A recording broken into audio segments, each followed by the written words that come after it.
Hello students, जैसे कि आप जानते हैं हमने बहुत सारे वीडियो में मैथ्स का बनाया क्लास 10th के लिए, और अभी लॉकडाउन चल रहा है तो अभी साइंस पर मैंने वीडियो नहीं बनाया था। एक्चुअली हम क्लास 12th को लेकर कुछ ज़्यादा ही बिजी थे, उसका मैंने एक चैप्टर ख़त्म कर दिया, तो अभी फ़िलहाल 10th को लेकर हम बना रहे हैं। और आज आप देख सकते हैं टॉपिक हमारा क्या है। साइंस में हम सोचेंगे पहले फिजिक्स शुरू करते हैं, है ना। पहले फिजिक्स बनाता हूँ, ये एक चैप्टर अभी कुछ दिन चलेगा, उसके बाद मैं केमिस्ट्री कराऊंगा, ठीक है ना। अभी बायो संभव नहीं है क्योंकि बायो मैं नहीं टीच करता हूँ, मैं फिजिक्स केमिस्ट्री और मैथ क्लास 10th के लिए, 9th के लिए और 11th 12th के लिए स्पेशली मैथ्स टीच करता हूँ। तो स्टूडेंट्स, आप सभी अभी 10th में गए हैं, नए हैं, तो काफ़ी एक्साइटमेंट होती है। टॉपिक्स क्या है, कैसे मिलेंगे, है ना, कैसा चैप्टर है। ऐसे तो आप क्लास 8 में भी इलेक्ट्रिसिटी पढ़े होंगे, लेकिन क्लास 8 और क्लास 10 में अगर डिफरेंस की बात की जाए स्टूडेंट्स, तो डिफरेंस यहाँ आता है कि क्लास 8 में आपको न्यूमेरिकल ना के बराबर मिला होगा, थोड़ा बहुत, या वो भी नहीं मिला होगा। या यूँ कहें कि क्लास 8 में आपने कभी सोचा ही नहीं होगा न्यूमेरिकल में, तो ये होता है कि ये क्वेश्चन आते हैं नहीं आते हैं, ठीक है। लेकिन हम लोग फिजिक्स में न्यूमेरिकल पे खासा ध्यान देंगे, मेरा बहुत फोकस होगा।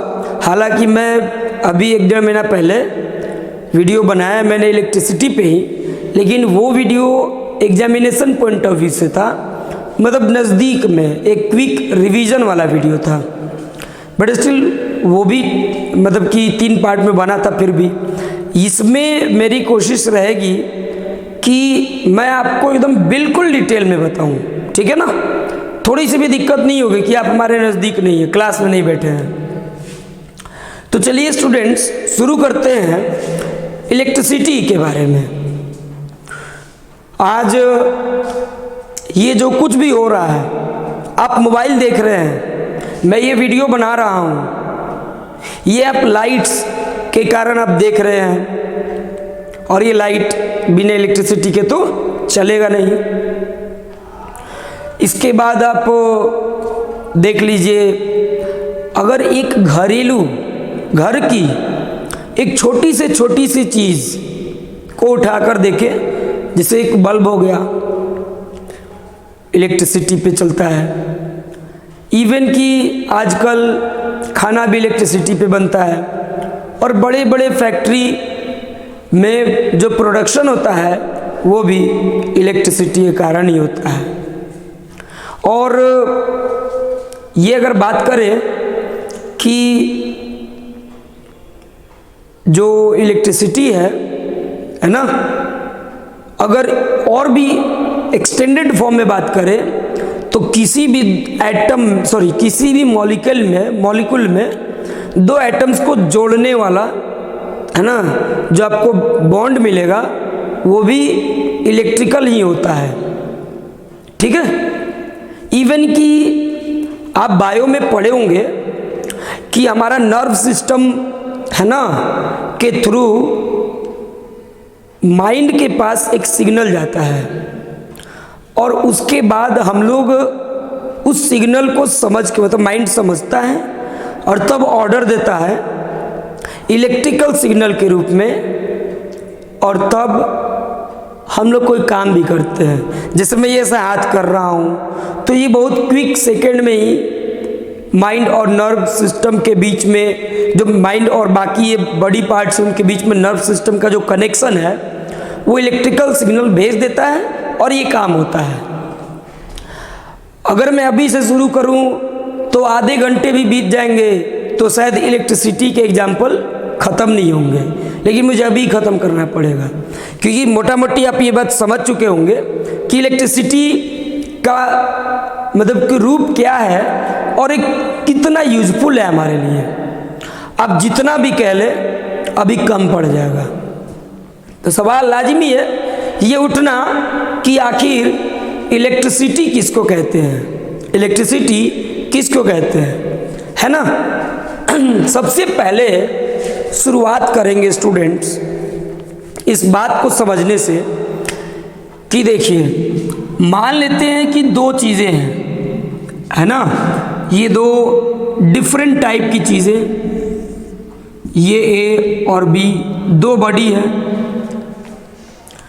डिफरेंट एटम के बॉडी है। और जब इनमें रबिंग होता है ना, जब इनको रब करते हैं तो एक्चुअली क्या होता है कि जिस एटम का इलेक्ट्रॉन जो आउटर ऑर्बिट का इलेक्ट्रॉन होता है, जैसे मान लीजिए कि ये वाला है, अब इसमें 2-3 शेल है, ठीक है ना, यहाँ पर एक इलेक्ट्रॉन है, ये मान लो यहाँ पे एक इलेक्ट्रॉन है, और ये एक ये वाला बॉडी है, और मान लिया जाए कि ये न्यूक्लियस है, यहाँ भी ये न्यूक्लियस है, इसका न्यूक्लियस है ना, ये ऐसे इलेक्ट्रॉन्स है, ठीक है ना। ये जब इनको आप रबिंग करते हैं ना, तो रबिंग में क्या होता है ना कि दोनों इलेक्ट्रॉन्स का खींचातानी होने लगता है, एक वाला दूसरे को खींचता है, दूसरा वाला उसको खींचता है। तो ऐसे में ये बात तो क्लियर है ना कि दोनों तो सेम एटम के बने नहीं हैं। तो जब सेम एटम के नहीं बने हैं, इसका मतलब कि दोनों ही न्यूक्लियाई के द्वारा जो फोर्स लगाया जाता है वो डिफरेंट होगा। तो जब डिफरेंट होगा तो एक फोर्स ज़्यादा होगा और एक फोर्स कम होगा, ये भी क्लियर है। ऐसे में जो भी इलेक्ट्रॉन्स अगर वीक फोर्स से बंधे होते हैं, वीक फोर्स के द्वारा न्यूक्लियस से बंधे होते हैं, वो अपने सेल को छोड़ करके दूसरे वाले एटम के सेल में चले जाते हैं। आप इमेजिन कर लो कि मान लो ये जो लाइन दिख रहा ना, ये लाइन दिख रहा ना, ये बॉर्डर हो गया, ये दोनों में खींचतानी पूरी हुई, तो जिसका कमजोर फोर्स से बंधा है वो वाला पार्ट इसमें आ गया। इतनी बात तो आप समझ गए ना, ठीक है। अब सोच के देखिए स्टूडेंट्स कि अगर ऐसा हुआ तो 1 मिनट के लिए मान लेते, मैं पार्टिकुलर नहीं ले रहा हूं, मान लो कि इसमें पहले से 10 इलेक्ट्रॉन या 11 मान लो, 11 इलेक्ट्रॉन है ना, और 11 प्रोटॉन थे। तब तक ये एटम था, क्योंकि जितना इलेक्ट्रॉन उतना प्रोटॉन, यानी इलेक्ट्रिकली डिस्चार्ज था। और इसकी बात करेंगे, मान लो इसमें 17 इलेक्ट्रॉन और 17 प्रोटॉन हो गया, ठीक है। इसको हटाते हैं, अगर वैसे भी आप जानते हैं कि ये सोडियम हो गया, ये क्लोरीन हो गया। अब इसका मतलब ये नहीं कि इन दोनों को रगड़ेंगे, मैं बस एक एग्जाम्पल ले रहा हूं ये बात समझाने के लिए, ठीक है ना। तो जब रबिंग हुआ तो इसका इलेक्ट्रॉन ना इसमें चला गया, ठीक है ना, तो चला गया। अब यहाँ पर कितने इलेक्ट्रॉन हुए? 10 इलेक्ट्रॉन, और प्रोटॉन कितने हुए? 11। जबकि यहाँ पर कितने इलेक्ट्रॉन हुए स्टूडेंट्स? यहाँ पे 18 इलेक्ट्रॉन हुए और 17 प्रोटॉन हुए। तो यहाँ पे एक प्लस वाला ज़्यादा है और यहाँ पर एक माइनस वाला ज़्यादा है, ठीक है ना। तो जो ये पहले एटम के रूप में थे, अब ये चार्ज हो गए। क्यों? क्योंकि इनमें इलेक्ट्रॉन और प्रोटॉन की संख्या जो है वो बराबर नहीं रही अब। तो जब बराबर नहीं रही तो इसका मतलब ये एटम भी नहीं रहा, और एटम नहीं रहा इसका मतलब ये आयन हो गया, और इसका मतलब ये चार्ज हो गया, है ना। तो जब ये चार्ज हो जाता है तो अब इनमें अट्रैक्शन होता है, अट्रैक्शन, है ना। तो जब दो बॉडीज के चार्ज होने के कारण जो अट्रैक्शन होता है, that's called electricity, that's called electricity, यही इलेक्ट्रिसिटी है। यहाँ पे नोटिस करिएगा कि हम सिर्फ इलेक्ट्रिसिटी की बात कर रहे हैं। दो बॉडी चार्ज हो जाते हैं और तब उनमें जो अट्रैक्शन होता है ना, इलेक्ट्रिकली, दैट्स कॉल्ड इलेक्ट्रिसिटी। तो अब ये इलेक्ट्रिसिटी दो भाग में बढ़ जाता है ना, ये इलेक्ट्रिसिटी दो भाग में बढ़ जाता है स्टूडेंट्स। एक भाग जो होता है, आइए वो समझते हैं क्या है, और तब दूसरा भाग समझेंगे कि वो क्या है, ठीक है ना। देखिए, ये इलेक्ट्रिसिटी एक भाग में जो बंटता है, सॉरी दो भाग में, पहला भाग जो है उसको हम लोग बोलते हैं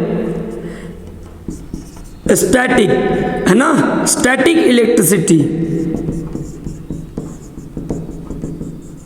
और इसी को हम लोग ऐसे भी बोलते हैं इलेक्ट्रोस्टैटिक्स, है ना, इलेक्ट्रोस्टैटिक, समझ गए। तो ये इलेक्ट्रोस्टैटिक है, यही कि ये स्टैटिक इलेक्ट्रिसिटी। इसका मतलब होता है, ये स्टैटिक का मतलब स्थिर होना, एकदम कांस्टेंट, स्थिर। अगर चार्ज आया है बॉडी पे और वो चार्ज जिस जगह से आकर एक जगह पे आके रुका का रुका रह गया, फ्लो नहीं करा, दैट्स कॉल्ड कि वो चार्ज स्थिर है, कांस्टेंट है, दैट्स कॉल्ड इलेक्ट्रोस्टैटिक। समझ गए। तो देखिए, अब और एक ये भी, और इस चीज़ को हमें क्लास 12th में पढ़ना है। क्लास 12th में सबसे पहला चैप्टर फिजिक्स में यही मिलता है स्टूडेंट्स, ठीक है ना। और ये भी मिलता है दूसरा पार्ट भी, जिसको हमें अभी पढ़ना है ना, करंट इलेक्ट्रिसिटी, है ना। ये करंट इलेक्ट्रिसिटी जो कि हम लोग को क्लास 10th में स्टडी करना है, समझ गए ना। तो ये इलेक्ट्रिसिटी का इंट्रोडक्शन होता है। इसमें आप समझ जाइए कि मान लो कि ये दो भाग है, यहाँ का इलेक्ट्रॉन यहाँ चल के अगर आया, मान लो कि यहाँ पे आया, अब मान लो क्यू चार्ज है, क्यू के चाहे इलेक्ट्रॉन ही लीजिए, ये आया और ये आकर यहीं रुका का रुका रह गया, नहीं फैला, नहीं कहीं पे फ्लो किया, तो इसको हम लोग इलेक्ट्रोस्टैटिक्स कहते हैं। इसका एक और भी एग्जांपल आप देख सकते हैं। आप कंघी का इस्तेमाल करें, है ना। मैं अभी ट्राई वैसे कर लेता हूँ, है ना, बट श्योर नहीं कि, देखिए एक ट्राई करके आपको हम दिखाते हैं।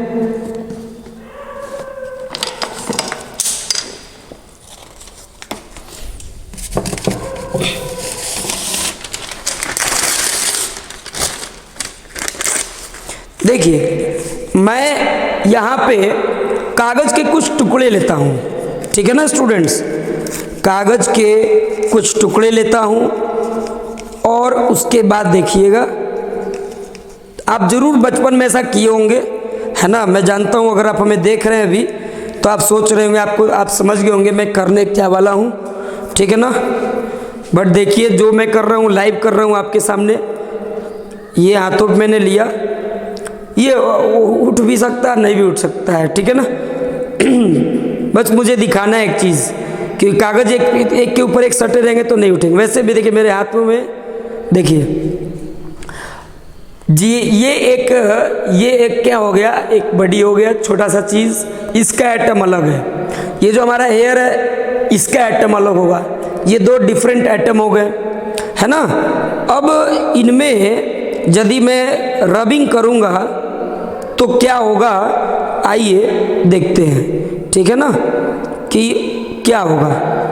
चलिए कोशिश करते हैं हो जाए, है ना। नहीं उठेगा तो आप बहुत हंसीएगा, हम जानते हैं। देखते हैं, ये देखिए स्टूडेंट्स, नहीं उठ रहा है। एक्चुअली ये थोड़ा सा भारी लग रहा है ना। तो आप ट्राई कर सकते हैं खुद से, कंघी से करिएगा तो पक्का उठेगा। यह मैंने कागज़ का टुकड़ा थोड़ा ज़्यादा ले लिया, इसको छोटा कर के देखता हूँ, है ना। तो ये शायद प्रैक्टिकल काम कर जाए, है ना। ये देखिए, एक बार फिर से मैं रब करके देखता हूँ। शायद मैंने ये एक्चुअली हेयर में ऑयल लगाया हुआ है और ऑयल रहेगा तो नहीं आएगा, है ना, बट स्टिल एक बार ट्राई करके देख लेते हैं। तो ऐसे में नहीं हो रहा है स्टूडेंट्स, बट आप खुद से ट्राई करके देखेंगे। बिल्कुल ड्राई हेयर में और कंघी का इस्तेमाल करेंगे। हो सकता है काफ़ी चिकना है और ये कंघी नहीं है ना, तो उस टाइम में क्या होगा कि जो कागज़ है वो सड़ जाएंगे, यानी इलेक्ट्रिसिटी यहाँ पे आ गया। और वो इलेक्ट्रिसिटी एकदम स्टैटिक रहता है, स्थिर रहता है ना, तो इसलिए वो कांस्टेंट इलेक्ट्रिसिटी भी कह सकते हैं या इलेक्ट्रोस्टैटिक्स भी कह सकते हैं, ठीक है।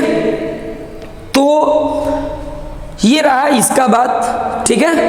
अब बात करेंगे स्टूडेंट्स कि करंट इलेक्ट्रिसिटी।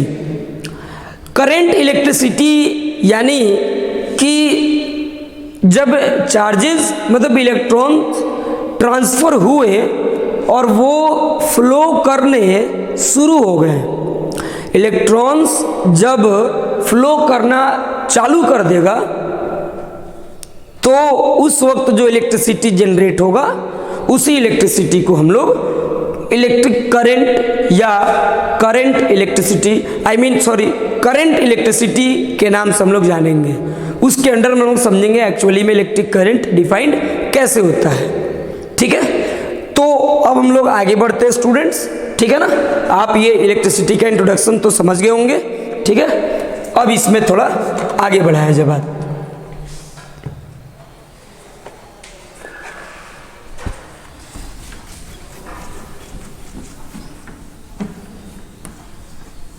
सबसे पहले अब इसमें बात करेंगे स्टूडेंट्स चार्ज के बारे में। चार्ज क्या होता है और ये कितने तरह के होते हैं, है ना। चार्ज क्या होता है और ये कितने तरह के होते हैं। उसके बाद हमारा टॉपिक होगा इलेक्ट्रिक करंट।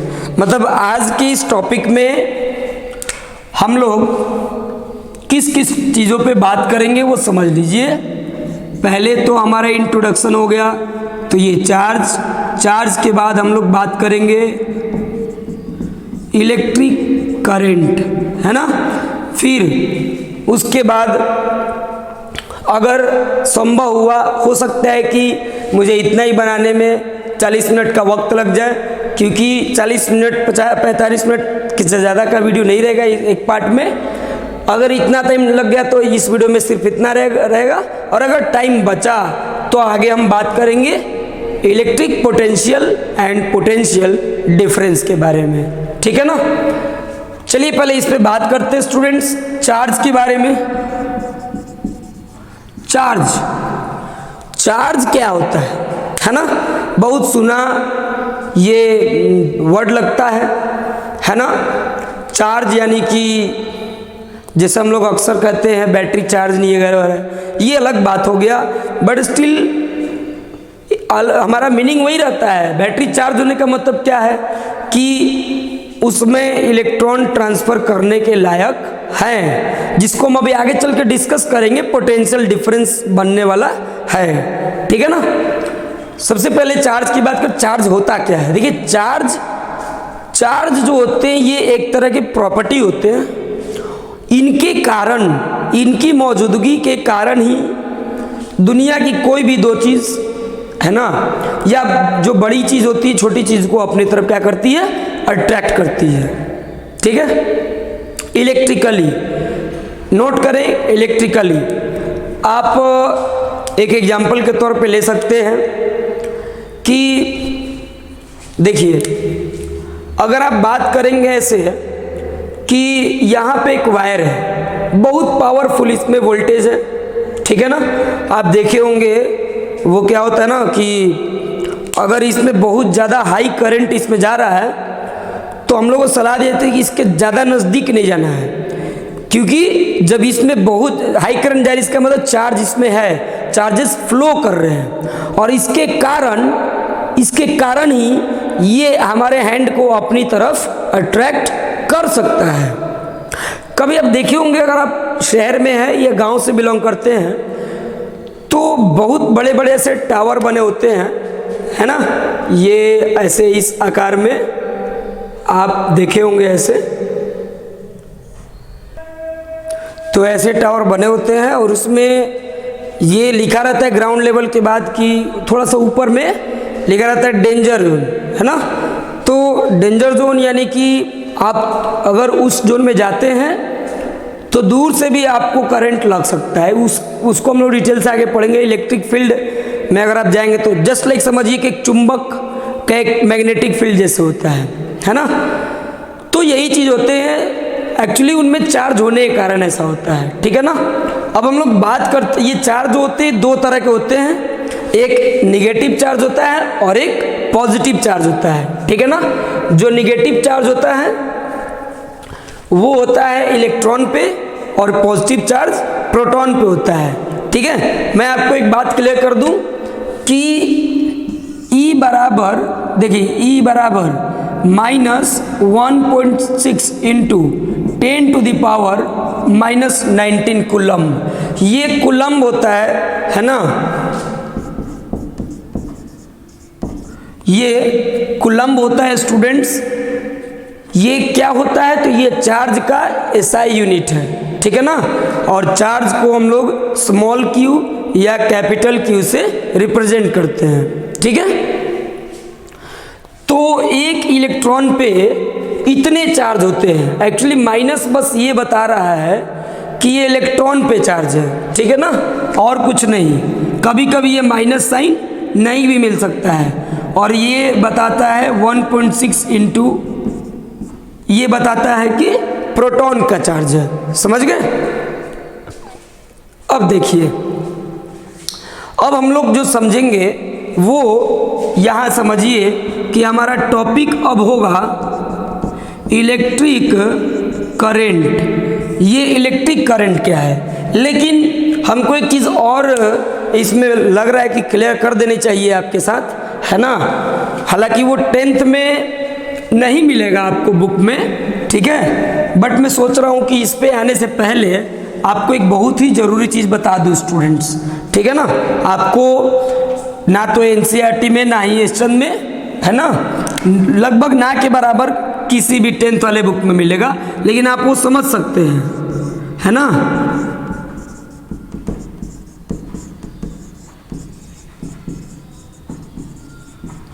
ये हमारा टॉपिक है quantization of charges. Actually quantization of charges को समझना है स्टूडेंट्स, तो ऐसे समझिए कि ये टॉपिक कहता है कि देखिए, जैसा कि मैंने पहले मेंशन किया कि इलेक्ट्रॉन्स जब ट्रांसफ़र होते हैं तब इलेक्ट्रिसिटी आता है, दो तरह के, है ना। अगर ट्रांसफ़र रहा और वहीं का वहीं स्टे कर गया तो इलेक्ट्रोस्टैटिक, और अगर फ्लो कर गया तो क्या है वो इलेक्ट्रिक, मतलब करंट इलेक्ट्रिसिटी। लेकिन एक बात नोटिस करिए, कल को कोई ये सवाल पूछ सकता है ना कि जो इलेक्ट्रॉन ट्रांसफर होते हैं ये कितने कितने होते हैं।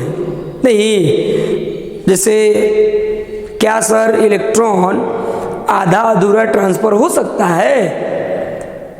मान लेते हैं कि एक आदमी है, आपको खाना खा रहे हैं, तो कभी कभार ऐसा होता है कि आप हर रोज अगर 4 रोटी खाते हैं, 6 रोटी खाते हैं, तो कभी 5.5 रोटी में भी आपका पेट भर जाता है। तो कोई थोड़ी उतना सोचता है ना। तो सेम वैसे ही क्या इलेक्ट्रॉन में हो सकता है ट्रांसफर, इलेक्ट्रॉन का आधा अधूरा होता है क्या, 1.5 गो, 2.5 गो, 3.5 या मतलब कि 80%। तो जवाब होगा स्टूडेंट्स कभी नहीं, कभी नहीं। ऐसा संभव ही नहीं है कि इलेक्ट्रॉन्स ट्रांसफर हो तो आधा अधूरे। जब भी इलेक्ट्रॉन्स ट्रांसफर होते हैं ना, वो कंप्लीट नंबर में ट्रांसफर होते हैं। आपको इस बात को समझाने के लिए मैं एक एग्जांपल देता हूँ, ठीक है ना। मान लेते हैं कि आप ATM से पैसा निकालने गए, और जैसा कि आजकल आप मैक्सिमम ATM में देखते हैं कि उस ATM में 500 और 2000 के नोट ही रहते हैं अवेलेबल, ठीक है ना। 500 और 2000 के नोट ही अवेलेबल रहते हैं। शायद कभी किसी एटीएम में 200 और 100 का नोट भी मिले। मान लेते हैं कि एक पार्टिकुलर कोई एटीएम है और उसमें सिर्फ और सिर्फ 500 रुपये के नोट अवेलेबल है, इवन कि 2000 भी नहीं, इवन कि 2000 भी नहीं, सिर्फ 500 के नोट अवेलेबल है। लिख के दिखा दिया स्क्रीन पे, है ना। तब आप बताइए कि क्या उसमें से आपको अगर एटीएम से 1800 रुपये निकालने हो तो निकलेगा? निकलेगा क्या? स्पष्ट जवाब होगा नहीं, नहीं निकल सकता, क्योंकि निकलने के लिए उसे 500 का मल्टीपुल होना चाहिए। 1800 को 500 के नोट के हिसाब से तो डिवाइड कर नहीं सकते। 1500 होता तो आप 3 नोट निकाल सकते थे, समझ गए। तो जैसे इसमें नहीं निकल सकता। एक दूसरा एग्जाम्पल, दिवाली का दिन है, मिठाई बिक रहा है मान लीजिए, और एक दुकानदार है, बहुत सारा मिठाई उसके पास बिक रहा है।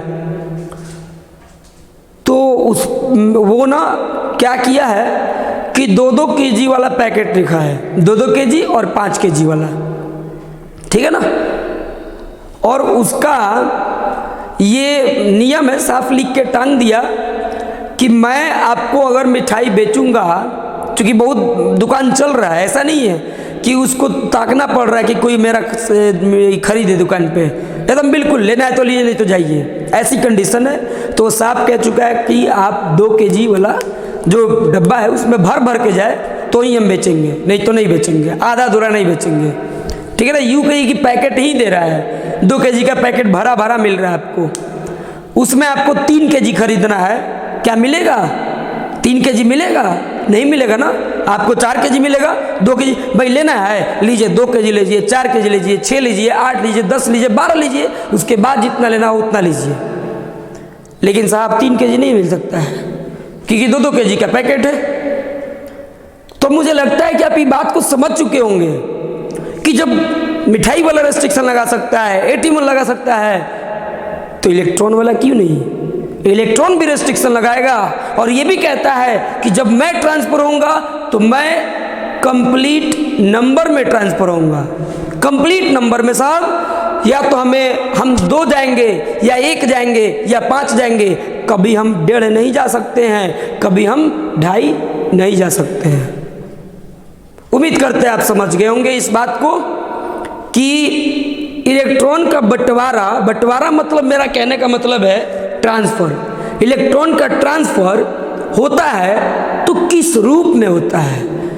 नंबर्स के रूप में होता है, तो कंप्लीट नंबर्स के रूप में, दैट्स कॉल्ड इंटीग्रल फॉर्म में होता है। और इसी प्रोसेस को, इसी क्वालिटी को क्वांटाइजेशन ऑफ चार्जेस बोलते हैं, that's called quantization of charges, है ना। अगर आप पढ़ रहे हैं तो आप लिख सकते हैं, आप हेडिंग देके लिख सकते हैं क्वांटाइजेशन ऑफ चार्जेस, ठीक है ना। तो लिखिए स्टूडेंट्स कि electron can be transferred, electrons can be transferred in the form of complete numbers या इंटीग्रल मल्टीपल ऑफ ई का मतलब ये होता है, ठीक है ना। समझ रहे हैं आप? मतलब कंप्लीट नंबर के रूप में ट्रांसफर होंगे। और इस चीज को अब ये जैसे पूछा जाता है कि जब ट्रांसफर हुआ तो कितने चार्ज उस ऑब्जेक्ट पर आया, उस बॉडी पे आया जिस पे इलेक्ट्रॉन गया है, तो इसका है ना कैलकुलेशन इस फॉर्मूला से होता है, Q बराबर NE होता है स्टूडेंट्स। N का मतलब यहाँ पे क्या है? N का मतलब है ना ये नंबर ऑफ, है ना, ट्रांसफर्ड इलेक्ट्रॉन्स, ये ट्रांसफर्ड इलेक्ट्रॉन्स की संख्या है। और E जो है ना, E होता है आपका 1.6 इंटू 10⁻⁻19 कूलम। स्टूडेंट्स समझ गए? यानी कि यदि मान लेते हैं कल को किसी ने क्वेश्चन दिया कि जब दो ऑब्जेक्ट को रब किया गया डिफरेंट एटम के, तब 5 इलेक्ट्रॉन एक से दूसरे में जाते हैं। जैसे मैं आपको एक क्वेश्चन दे रहा हूं, है ना, when two bodies of different atoms are rubbed, है ना, then 5 electrons are transferred from one atom to, मतलब वही from one atom to another atom. Okay, then calculate the charge, है ना, ट्रांसफर्ड चार्ज, कितने चार्ज ट्रांसफर हुए, तब हम ये फॉर्मूला इस्तेमाल करेंगे। यानी कि इस क्वेश्चन में हमें n बराबर कितना दिया है 5, ई दिया नहीं रहेगा, ई आपके पास होना चाहिए 1.6 इंटू 10⁻⁻19 कूलम। तब उस बॉडी पे कितने चार्जेस आए, तो Q बराबर NE, तो n यहाँ पे स्टूडेंट्स 5 और E का मतलब 1.6 इंटू 10⁻⁻19, और ये 16 में 5 से करेंगे तो ये 1.6 में तो 8 हो जाएगा, यानी 8 इंटू 10⁻⁻19 कूलम का चार्ज आया। इतने चार्ज का ट्रांसफर हुआ है स्टूडेंट्स, समझ रहे हैं ना। तो ये जो टॉपिक है मैंने अपनी तरफ से बेस्ट देने की कोशिश की, समझाने की कि क्वांटाइजेशन ऑफ चार्जेस क्या होता है। अब बारी आती है स्टूडेंट्स इलेक्ट्रिक करंट समझने की। ये इलेक्ट्रिक करंट एक्चुअली में क्या होता है, तो मुझे लगता है कि ये पहले वीडियो में यानी लेक्चर 1 में इतना तक हम सीमित रहेंगे, और तब नेक्स्ट वीडियो में हम लोग काम करेंगे इलेक्ट्रिक पोटेंशियल क्या होता है ना, और पोटेंशियल डिफरेंस क्या होता है। बाकी न्यूमेरिकल्स करेंगे, ऐसे ही पार्ट वाइज करके मैं आपको पढ़ाते जाऊंगा। तो आप निश्चिंत रहें, सिलेबस आपका कभी भी पीछे नहीं रहने देंगे, क्योंकि मैं यहाँ पे दिन भर वर्क कर रहा हूँ, क्योंकि मुझे 3-3, 4-4 क्लास देखने होते हैं, ठीक है ना। चलिए मैं आगे कर रहा हूँ, इसमें इलेक्ट्रिक करंट क्या होते हैं। मुझे उम्मीद है कि आप ये समझ गए होंगे, ठीक है ना।